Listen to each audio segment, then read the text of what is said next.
they'll realize that we are live on the SideQuest live for today, May 1st, 2020. I am Dolly Dimovsky. Joining me, as usual, making his return appearance, actually, not as usual. Hey. Return is Erron, Scratty Bones, Twitch affiliate, the Northman, the Norseman, Kelly.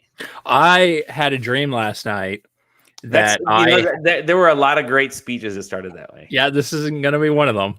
I had a dream last night that I was like an accomplished professional rapper. Okay. And my rap name was A Canadian because it could be short, because it could be shortened to AK. That is awesome. I've been thinking about that all day. Dude, I should start writing. Yeah, you write that shit down. Okay, A Canadian. But you have to pronounce the A as A, like A Canadian, not a Canadian. I love it. It could be you get, it's funny when you get like the best ideas while sleeping, and you wake up in the middle of the night, you're like, holy shit, that was awesome. Hey, speaking of my incredible ideas, I haven't been on the show for 2 weeks. Did you guys talk about how incredible my predictive powers are?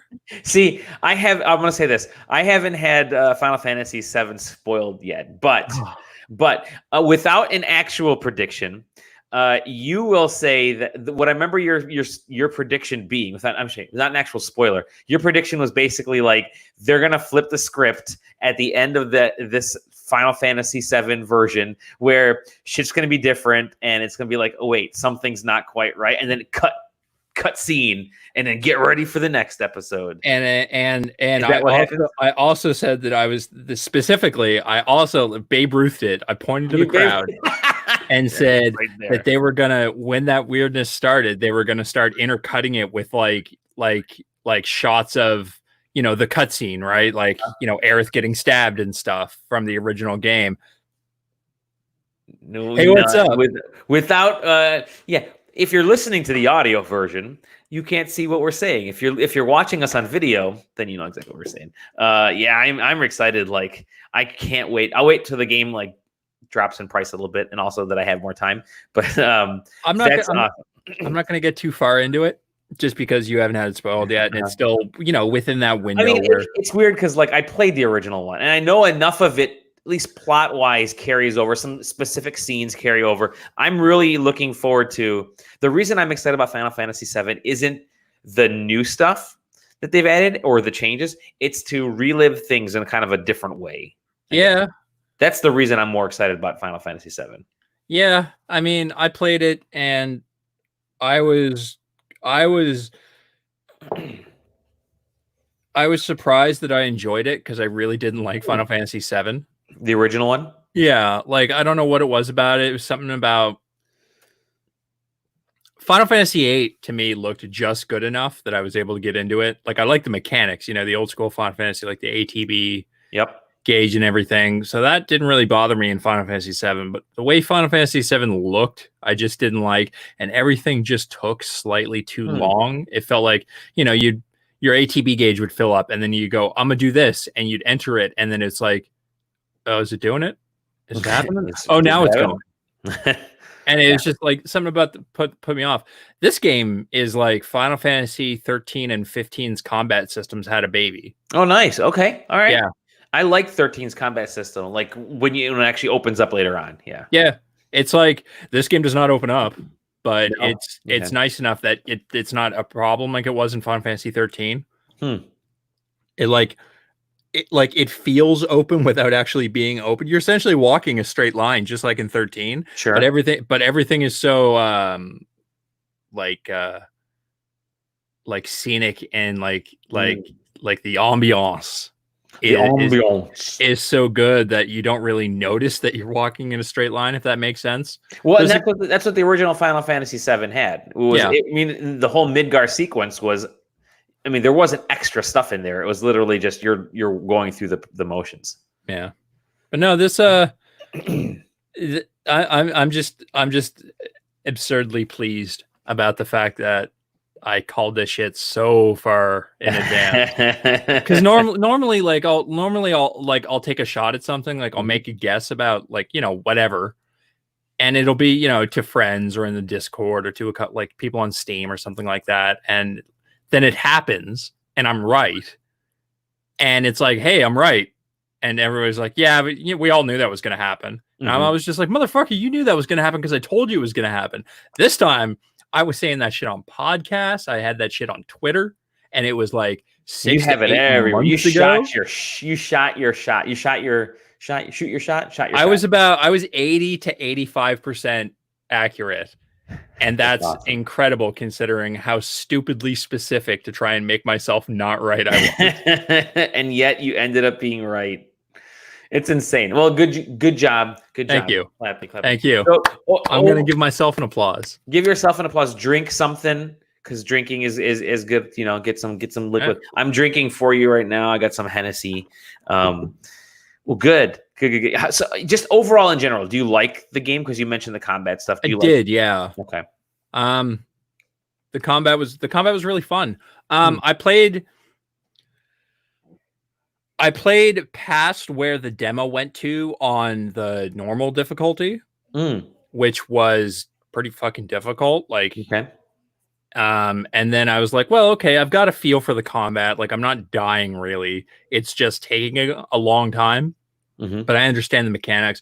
Let's crack it down to easy and see what that's like. And easy was a fucking cakewalk. Like the jump between normal to easy is like, it's like oh, I'm reading Tolkien, and now I'm gonna read Clifford the Big Red Dog. Like that's how different that combat is. But no, when you beat that game, it unlocks a hard mode and a chapter select. Oh, cool. Okay. Yeah. Oh, nice. Oh, yeah. Sweet. So that's like a good challenge for whiling away the hours until I guess part 2 comes out in 2027. Yeah. And then whenever part 4 comes out and part 8 comes out, I'm curious to see what I don't think they want to go too crazy with all the extra parts, right? So there was an interview. I'll just cut this in right now. Yeah. There was an interview. How many days ago was this? 3 days ago. And the developers were asked how different Final Fantasy VII Remake is going to be from Final Fantasy VII originally. And the quote is, we're not drastically changing the story and making it into something completely different than the original. Even though it is a remake, please assume the story of Final Fantasy VII will continue as Final Fantasy VII always has. And the top response to that is, did they play the end of their own game? I think they say certain things just to make sure that they're, they cover their butts for all the spoilers and stuff. So, yeah, it's really cool. I mean, I'm amazed at the almost unanimous praise that I saw in my timelines. I mean, it's the games that had unanimous praise recently that I've seen is Animal Crossing for a whole different reason, and then Final Fantasy VII for what it's kind of doing for the final. It's in a weird way. A lot of folks are saying it's sort of a return to classic Final Fantasy in that it's really narrative based. Some of the newer Final Fantasies, I mean, there's narrative elements, but they're way more open world. There's almost like a lot of sidetracking that you can kind of get lost in. Final Fantasy 15, as an example, is a game that I really enjoyed playing, and I could not tell you what the fuck was happening in that story. And that's what everybody kept saying. It's like, it seems cool, but I don't know what's going on. So, but Final Fantasy VII is very focused, and maybe it's just this nostalgia of the years that are on me. But I remember it being, because it was so honed in at the beginning that it became, I knew those characters. Well, that's the nice part, because like those main characters, that they put a little bit of work into those characters to flesh them out a little bit more. But everybody has an idea of what those characters are, and they essentially make those characters what you think those characters were. If that makes sense. Yeah. But that gives them a shitload of opportunity to start fleshing out like all the other characters. Like Final Fantasy VII, the original. You know what I remember about Biggs, Jesse, and Wedge? I remember they existed and then they died on a tower. And they died on a tower. This has like a whole like mission where you hang out with those three and like go to Jesse's parents' house and you're doing some shit, and then there's like a fight. They had like they had a bunch of like other characters that are part of the soldier program, which remember Final Fantasy VII, Cloud's like, I used to be in soldier and Sephiroth's a soldier. And then you don't fucking hear about any other soldiers until like the third disc when they start like really introducing like Zack and stuff. This just has other dudes and they're like in soldier. Like you fight one of them like really early in the game on a motorcycle. It's cool. It's like, all right, there's some other characters. Like they put some depth to some of those. That's good. That's cool. It's just cool. I especially like it because like Final Fantasy VII, the original, it's like Cloud's supposed to be like this ultra strong badass because that's what the soldier program is, and it makes sense because he's the player character, so he's eventually going to be like ungodly strong because that's a fucking JRPG. And then they introduce characters like the Turks, and the Turks are not part of soldier; they're just like normal dudes, and they're really hard fights in Final Fantasy VII. And in this, you still fight them; they're still really hard, but now there's all these other characters. Like there's this guy on a motorcycle named Roche, and it's like, oh, he's a soldier too, and he's a really hard fight. But it's like, all right, this is what a soldier versus soldier looks like. And then of course, anybody who's played Final Fantasy VII knows Cloud's not actually a soldier. Yeah, he's just faking it the whole time. Which is it's just cool that they were able to take all these characters that were in the original game and like add new characters and like flesh them out. Yeah, that's cool. I'm excited for it. Ugh. Sorry, the alcohol's kidding me. It's fucking Final Fantasy, man. We've been waiting for Final Fantasy to sort of come back because they tried a lot of shit. Final Fantasy X was maybe the last quote unquote real Final Fantasy game, I guess. Final Fantasy X was maybe the last one that there was like an almost universal hype for. Yes, yeah, exactly. Because 11 went online, and then it threw everybody off, right? And then 12 is good. Don't get 12. I remember good. when 12 got announced. I remember seeing. I think it was a cover picture on Tips and Tricks magazine. Oh my god, yeah, Tips and Tricks magazine. Which like that was that a part of like the EGM or the Game Pro? I think it was the part of the Game Pro or something. Maybe I can't remember, but that was the one that I always used to buy. I remember seeing a picture of that, and that was the first Final Fantasy game that I went, okay. And all of my friends were like, yeah, I guess. I remember when that game came out, I was like, I guess I'll have to buy it, but I'm probably not going to play it too much. And sure enough. And then, 13, I hated. 13, I played the first one, and it's the problem with 13 is it was completely linear. All the way through like 75. I mean, it opens up the whole joke of it opening up after 40 hours. By then, the majority of folks are just drained from that. And I think that's why I don't even remember the characters, to be honest. Even though why you don't remember the characters is because Final Fantasy 13 got so far up its own ass that they started throwing stuff at you and just not explaining it. Yeah. Like you get into that game starts and you're already like criminals, like you're on the run, and you're running through like this insane like blown up highway, I guess, if I'm remembering it correctly. They don't explain anything, and then they start throwing terms at you like, oh, they're only after us because we're Lassie, and if they don't catch us and if we don't do a thing, we're going to turn into Felsie. And it's like, what the fuck are you guys talking about? What do those words mean? Stop it. Yeah, they don't explain any of that. They just kind of hope that you'll accept it. I mean, now granted, I never played 13-2. I never played 13-3. No, me neither. I liked Final Fantasy 13. I thought, okay, it was fine. It was a good RPG. I think it was solid. It really was up its own butt and trying to do go as far out there as possible. And that's what made it kind of get away from what Final Fantasy is. Like to me, Final Fantasy VI is still the best Final Fantasy. That game is awesome. The character building there. If they were ever remake that game, I think it'd be unbelievable. That's the reason I liked 8. I liked 8 because 8 got ridiculous like once they started revealing the story. But I liked the concept of all the characters that the game focuses on are like students at a military academy. Yeah. Because it's just like, all right, well, that makes sense why they're all fighting and stuff. Like that's literally their jobs. You get a paycheck in that game. Going back, Final Fantasy VIII. When I first played it, I thought, I don't really like this because I was turned off by every RPG going to the emo tech, right? So you had Final Fantasy VII was starting to get there, right? Yeah. And then Final Fantasy VIII was there, and there were a lot of JRPGs, a lot of RPGs and JRPGs that were really kind of getting into that sort of realistic proportions and a lot of that kind of stuff. And that was started to kind of become a turn off for me. And it was 9 that sort of brought me back a little bit. But even then, I don't remember a single thing that happened in 9. I just started replaying it recently. And have you played the previous Final Fantasy games? Because if you have, you can put together the plot of Final Fantasy 9. Yep, exactly. They're crystals. But this boy's got a tail. There's a dancing clown. Dancing clown. Yes, I'm gonna tell you. I think I'm gonna do. Okay, all right. I'm starting up a weekly post of we're just gonna rank shit. Whatever, rank shit and related to games, and maybe the first one will just be Final Fantasies, ranking the Final Fantasies. Well, we should lob it out there and be like, we should.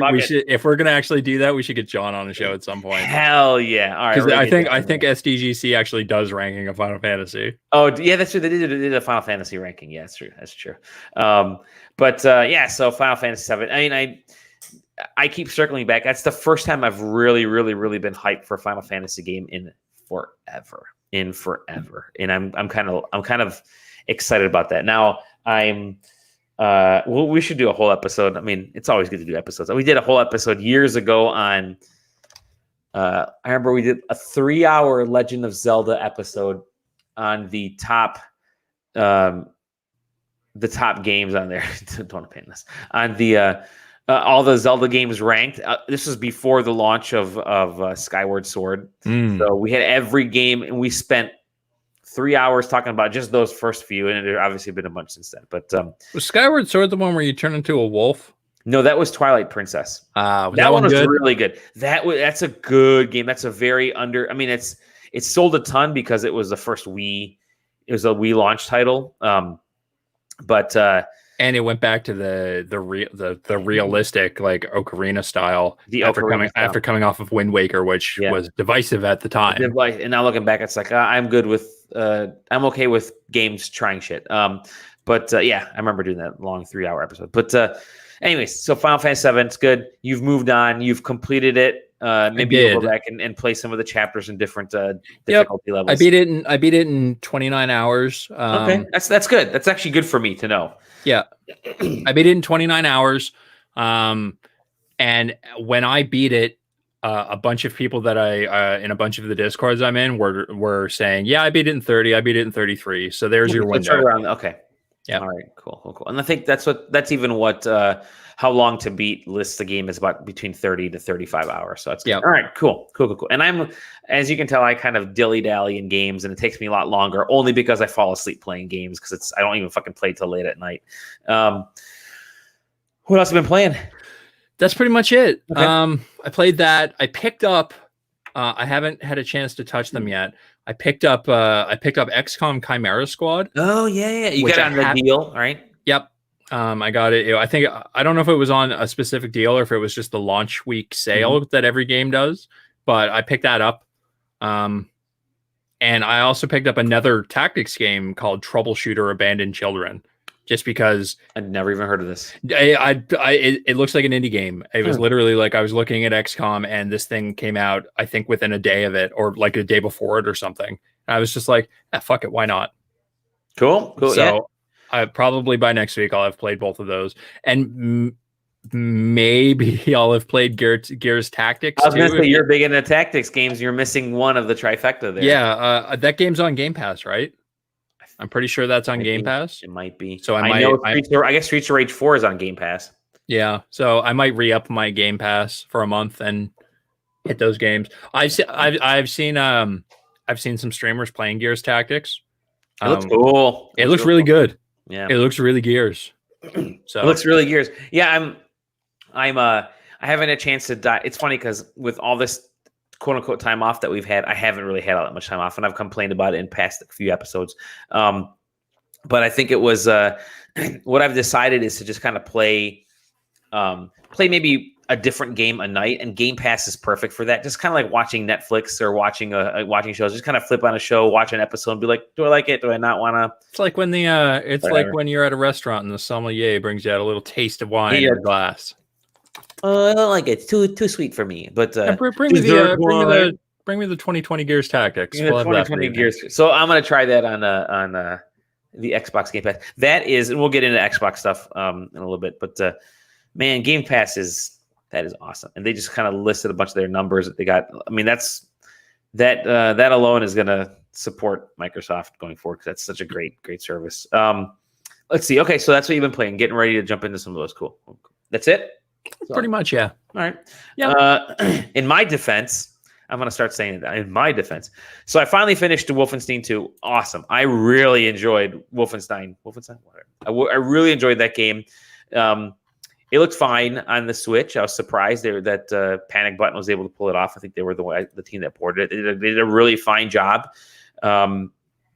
And I like how the game just kind of becomes this more open thing later on that you can go back to. I don't know if you played it at all, but you can kind of go back to and kill the Uber commanders or whatever those are, and kind of continually upgrade your gear and stuff. So I liked it. It was cool. Then I got into, once I completed that, I thought let me go into the pseudo sequel with Youngblood. Youngblood.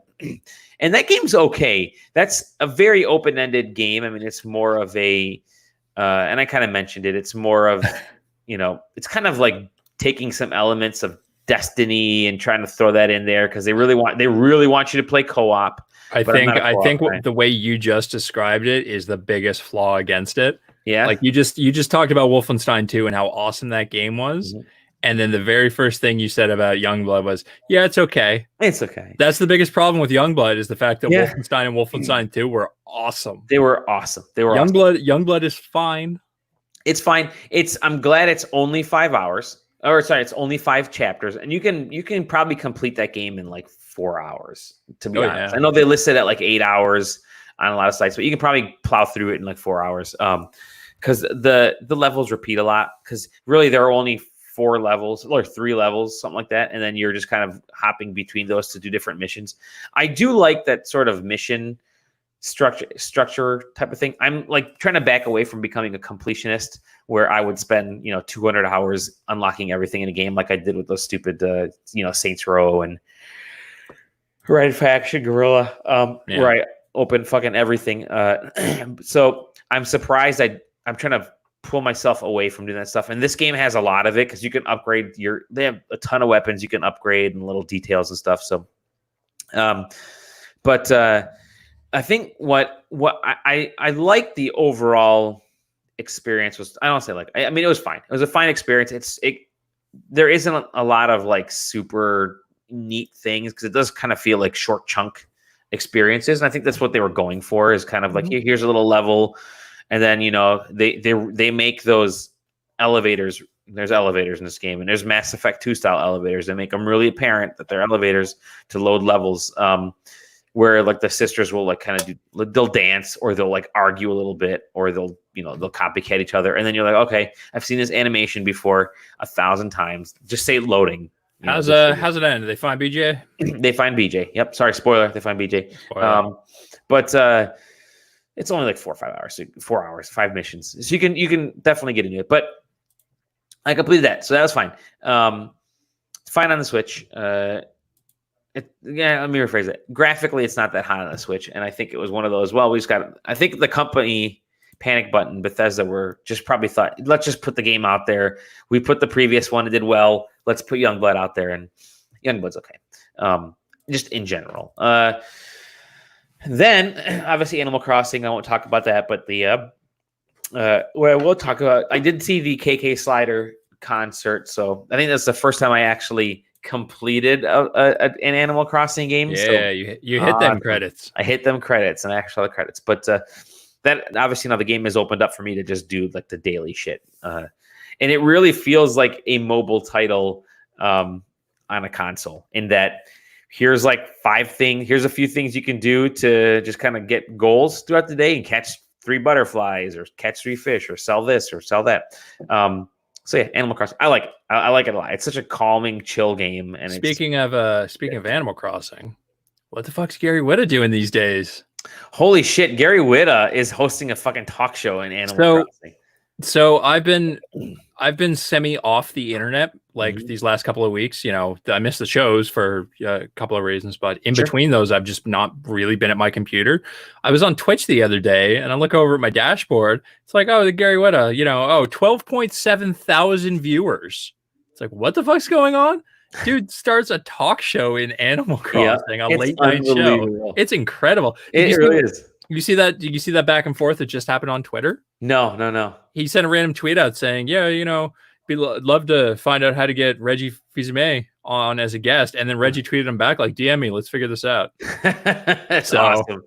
That's awesome. Yeah, I mean, it's the ingenuity in games like Animal Crossing and Minecraft, and when you give people, when you give gamers or people in general these like strange, you give them an experience that's not necessarily open-ended, but gives you enough tools to just fuck around. People will come up with cool shit, I mean, there's like folks already made mazes in Animal Crossing. They've made, there's sporting events, there's talk shows. Someone made a battle royale I saw in there. They made a, what's that, the show where they're opening up all those briefcases that Howie Mandel was on. They made one of those. I mean, it's crazy to see the creativity on stuff like that. And the game wasn't necessarily designed for that kind of shit. The game wasn't designed for a talk show, but here we are in the year of Luigi +7 that we have a fucking talk show in Animal Crossing. And it's because people are they love to fuck around. They come up with cool ways to exploit it. So cool. Yeah, I'm still playing that. I'll be playing that the whole year. I've played, I got back into Astral Chain because I really wanted to kind of complete that game. Yeah. And that's a hell of a cool game, man. I really like Astral Chain. The combat feels tight, so it's Platinum Games for the Switch. I think it's still only on the Switch right now. I know that Daemon X Machina game came out to PC that nobody cares about, but Astral Chain is really good. And I actually recommend, if you have a Switch, pick the game. I think I listed it in my top 10 or top 5. I don't, but I appreciate the recommendation. Yeah, if you don't have a Switch. Yeah, I like it. Awesome visuals. I love the style of the game. I love the just stupid premise that you're literally chained to like this alien demon portal thing. It's cool. I like it. And then for review, I've been playing A Fold Apart, and this is really neat. So A Fold Apart, we saw it at PAX East. I think it was last year or year before. I can't remember. And it's this game where there's two aspects of this game. The story of the game, the plot is that you're this couple, and you can choose, male, female, male, 2 women, 2 men, whatever you want to do is fine. So it kind of opens up. It's a love story about these folks this couple that is having a hard time figuring out how to stay connected when one of them moves to another town, right? And so how do they stay connected?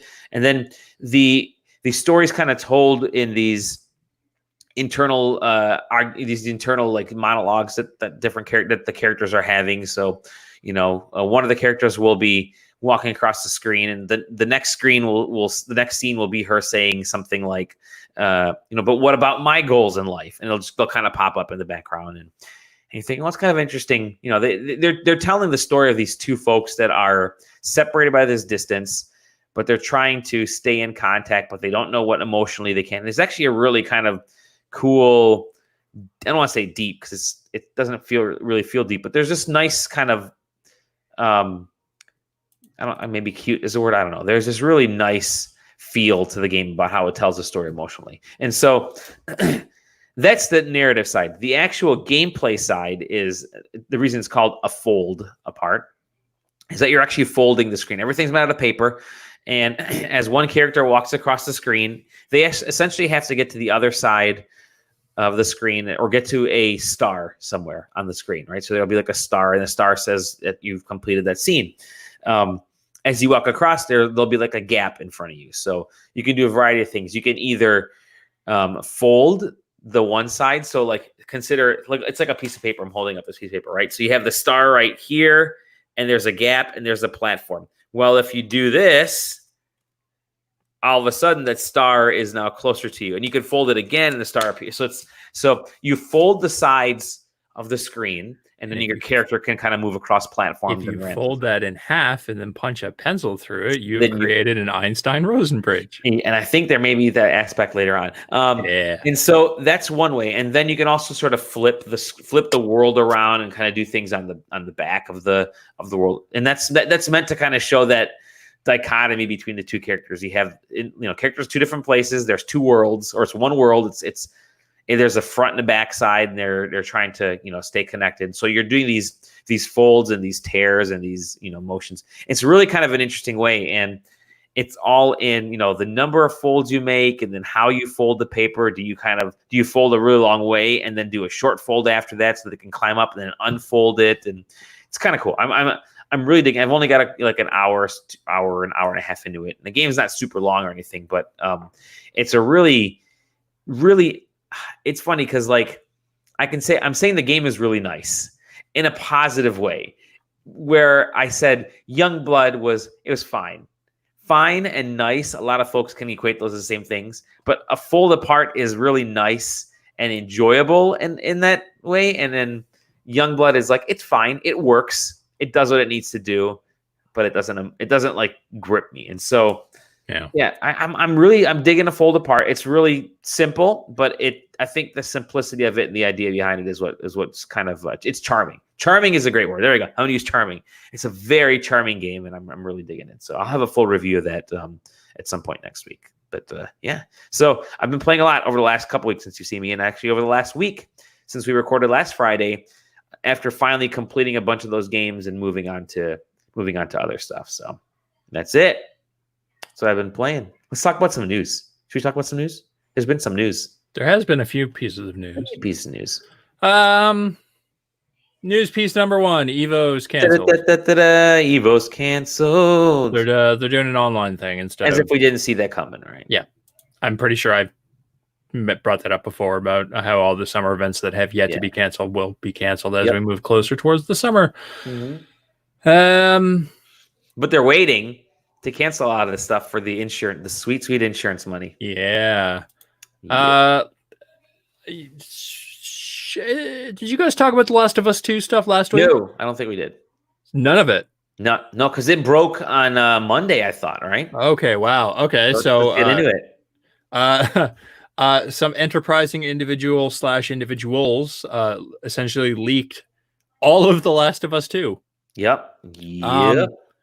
As this was happening, videos of all of the story cutscenes were being posted into Twitter, obviously aimed at people who would not want to see that. Mm-hmm. It was almost purposefully. Yeah. Oh, sure. And for some reason, everybody decided that it was somebody from within the studio rebelling against the studio for crunch practices or whatever. Yeah, something. Yeah. For some bullshit. With no evidence. Yep. So that kind of went on for a while, and then it sort of petered out. And then the most recent update, this happened on April 27th. Yeah, so it was Tuesday. Monday. Whatever. Yeah. One of those days. The most recent update, and I have a piece up here with the update from Hayden Taylor over at Games Industry. Mm-hmm. Is just an update to that whole story, saying that Sony has identified the responsible party, and it was not a member of Sony or Naughty Dog. So it's all the people fucking getting up on their high horse over there's better ways to express anger, your working conditions. You can all fuck off. Hey, what's up, Jason Schreier? Yeah. So here's the funny thing. I'm going to read my notes when that was first. Let me see if I can find it, because I get to gloat a little bit. I made the prediction of this one. All right? Yeah.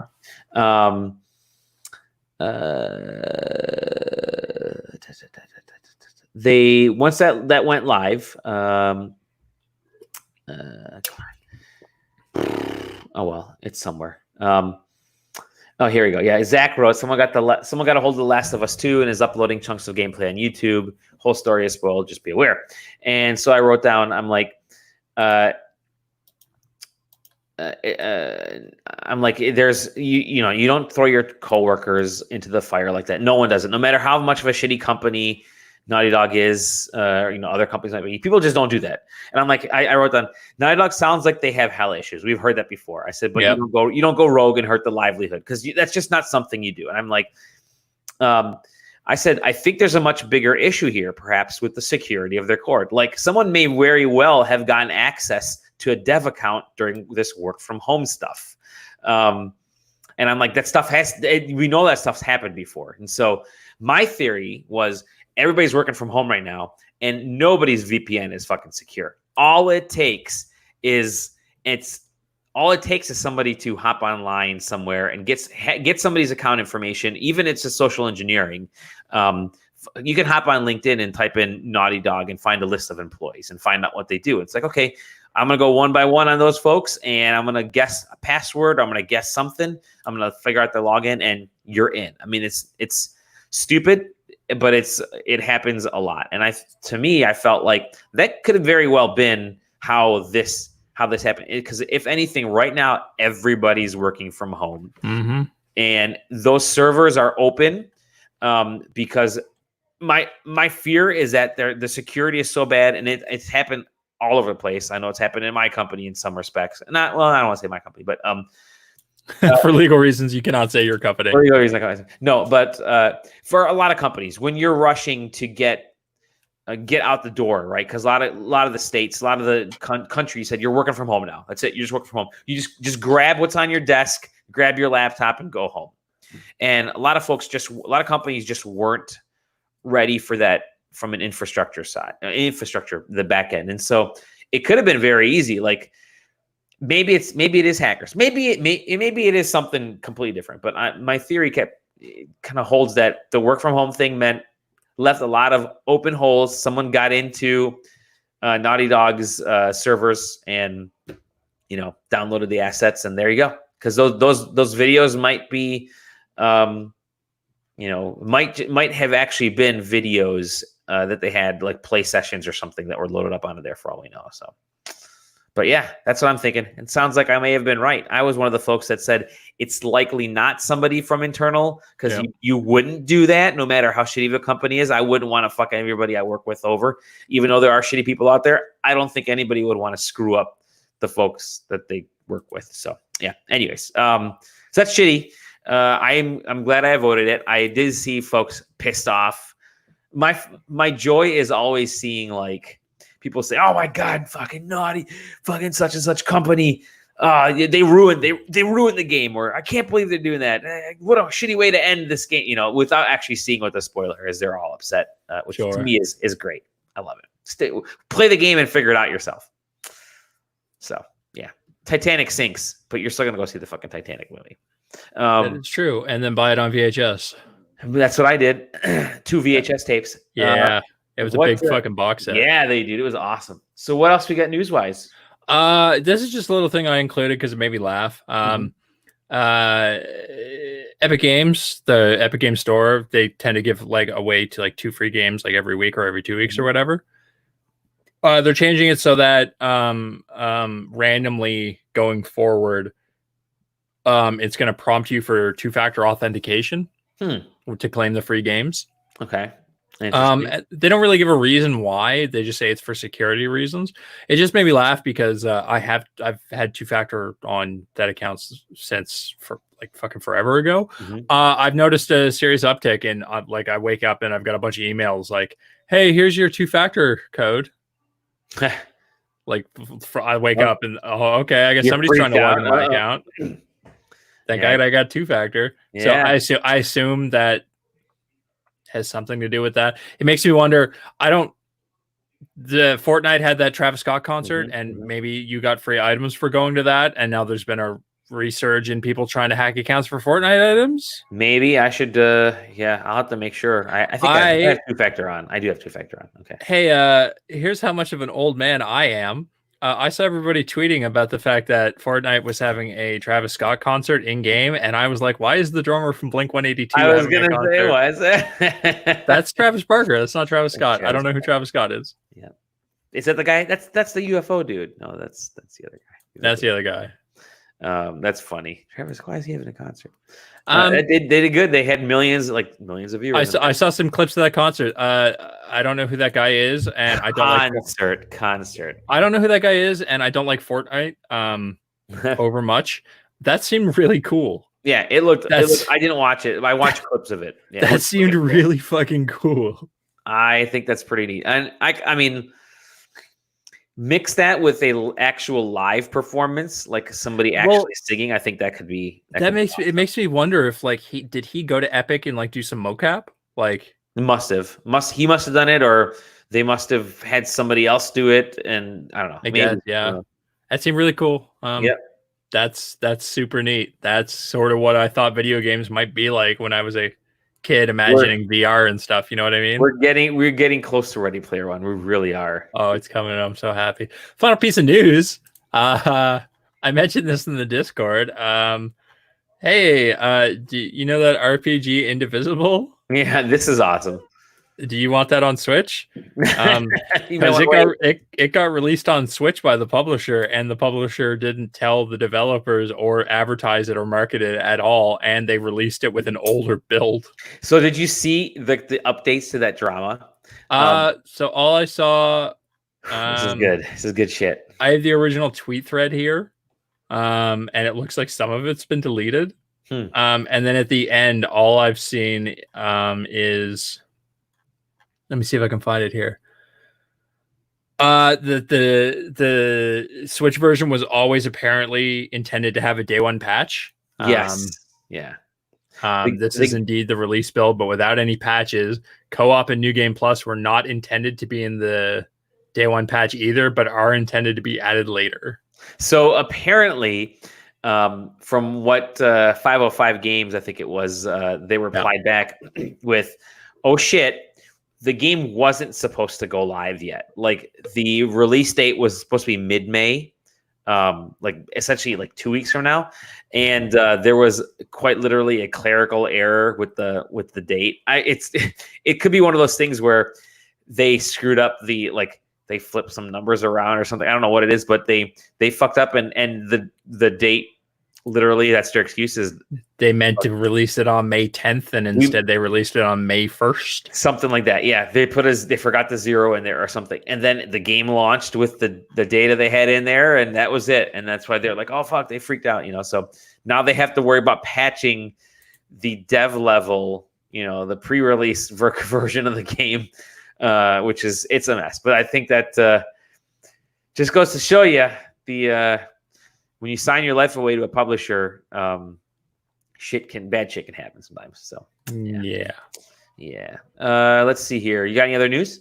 No, that was everything I had. I didn't include the Xbox stuff because I wasn't sure. That stuff's been slowly rolling out over the last while. Yeah. I wasn't sure what you guys had talked about. So I'll hit me with that Xbox stuff. Sure. Well, before we do that, let me get into a little bit more Last of Us stuff. They actually, once all that stuff broke, they actually came out and said, "Okay, we do have the new dates for Last of Us and Ghost of Tsushima." By the way, really, Last of Us 2 now is coming out June 19th, and if you remember, the date for Ghost of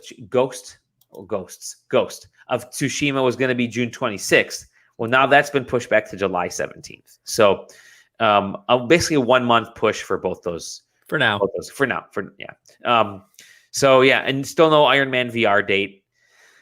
But who knows? There you go. You got your Last of Us, and you got your Ghost of Tsushima, and it's not too long of a wait. But and then Deadly Premonition 2 got a July release date that Nintendo and Square announced. That's good. Ubisoft revealed Assassin's Creed Valhalla. Yeah, finally, which it was rumored to be called Ragnarok for a while. I think that may have been what the kind of the pre-release or the dev name was. But it's Vikings. It's the Viking. It's the Viking one we've all been talking about for it feels like a decade. The Viking raids of England, and the game's been worked on by the Origins team. It's been worked on since for the last 2.5 years. So. That's kind of where I mean, they haven't shown any gameplay yet, but they are going to be showing gameplay soon. They showed a cinematic trailer. They are going to show gameplay soon. They're going to show gameplay on the 7th of May, which is the date and the location of the Microsoft Xbox Series X next gen gameplay reveal for third parties. So third parties are going to showcase. Microsoft dropped the tweet yesterday. It said, "Hey, May 7th, tune into a special edition of Inside Xbox, where we're going to show you gameplay from our Xbox Series X." You know what I realized? Yeah. Everybody thinks in-person press conferences, especially for gameplay showcases, are more real, even though it seems like every single time somebody goes, "Hey, I'm going to take a picture around the cabinet of the new console." Oh, there's a PC under there. Yeah, right. Literally. Now that they're being forced to do it digital, they don't even have to have the pretense of a console. They're I bet. They're gonna be like, "Hey, look, here's the box. Hey, here's some gameplay, play footage, play footage." But I think you're right. They don't fucking care anymore. This is easier, much easier for them to do. And even in the at conferences, they never show actual like live gameplay anymore. If they do, it's very minimal, mostly because shit goes wrong all the time. Yep. All the time. They'll show live gameplay, which is actually the game running, but it's been recorded. Exactly. Yep. But yeah. But not you won't have. I mean, I think Microsoft had it at their E3 press conference very minimally, if I remember correctly, but that's it. Nobody else does it. So just pre-record that stuff. It's fine. We're okay with it. So that's coming May 7th.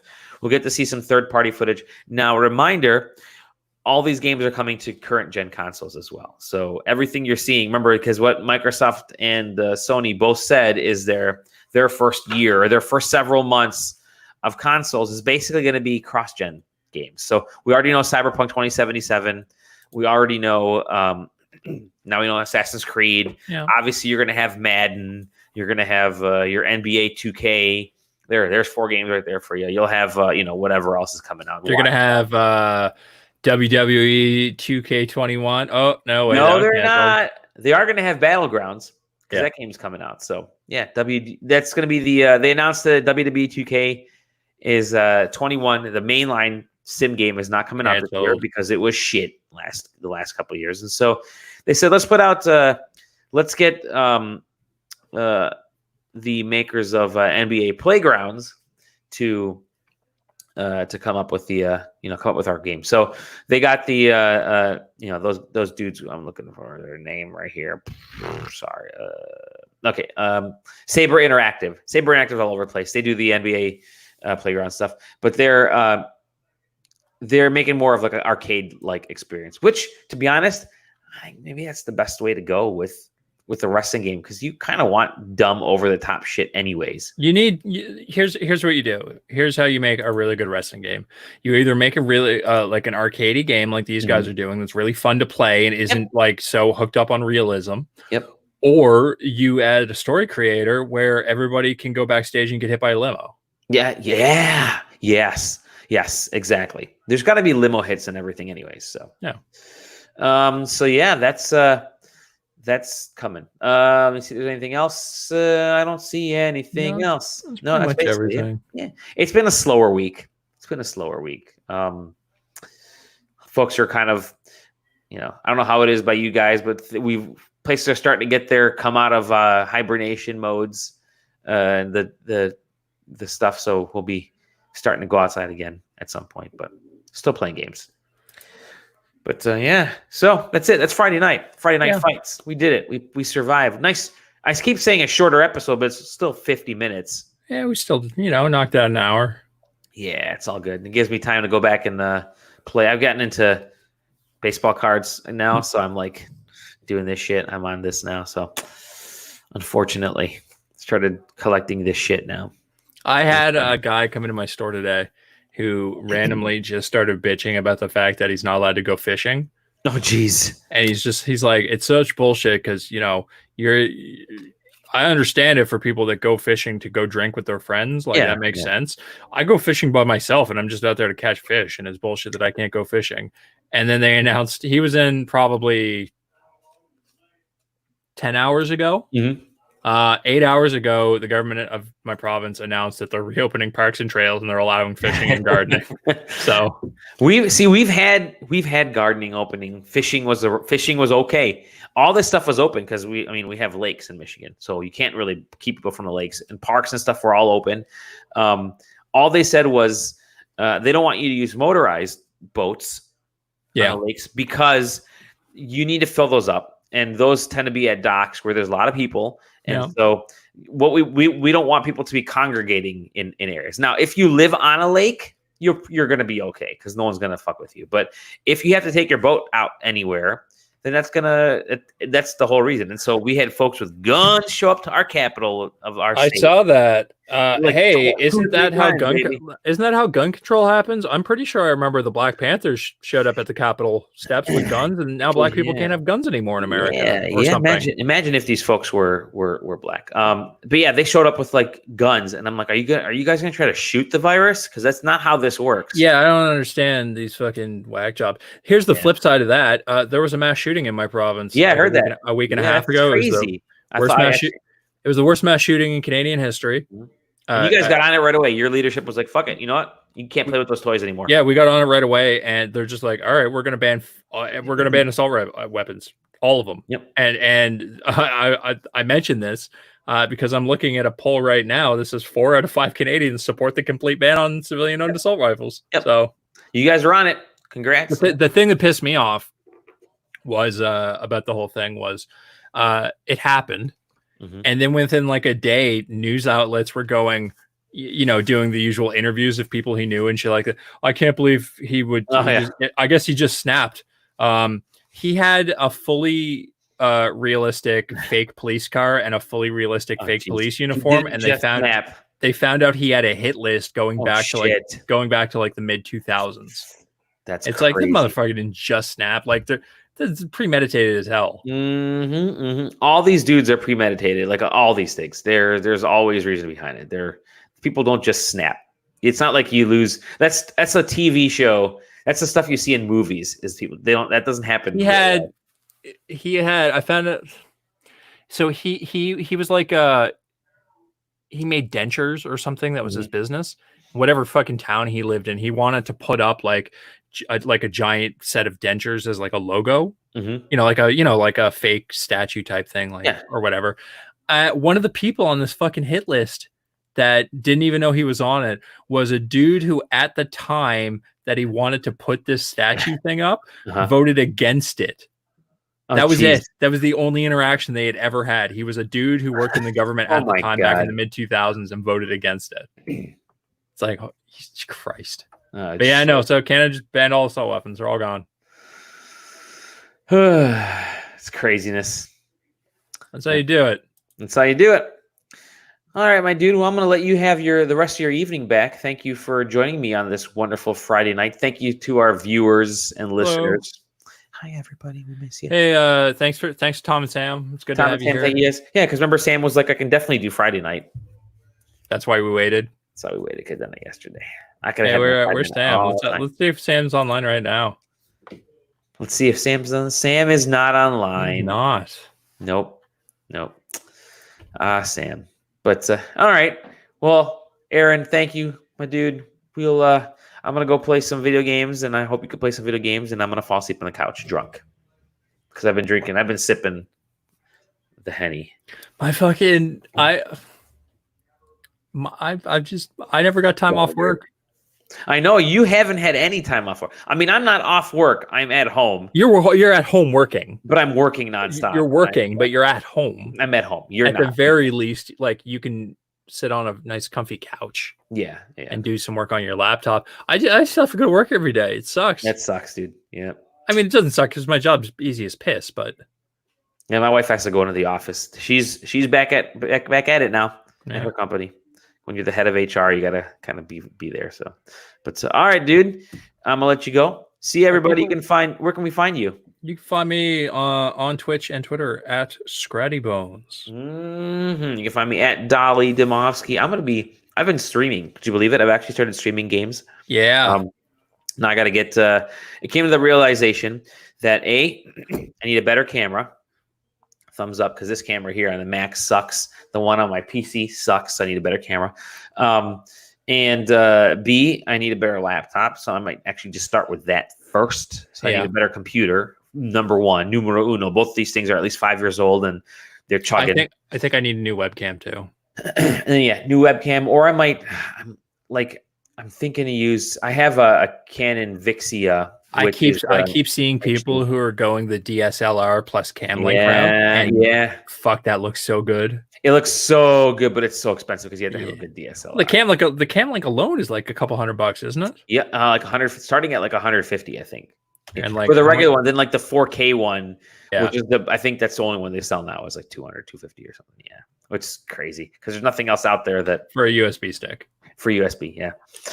But so the only problem with that, as I watched the Cam Link setup video, was they basically said, the only make sure your camera doesn't have an auto shut off, which a lot of cameras have an auto shut off no matter what under the settings. So sometimes, depending on how long you have the camera on, it may automatically shut off on you. Since it's not recording, a lot of times it's on, But that Cam Link looks awesome. I'm leaning towards that. But either way, I have to get a new computer first. So I ordered a new table finally, so I can actually have space on here, step by step. All right, you can find us SideQuesting, sidequesting.com. Rate and review, yada yada yada. And we'll see you guys. Peace out. I gotta remember where the camera is. See, camera's right here. Right there.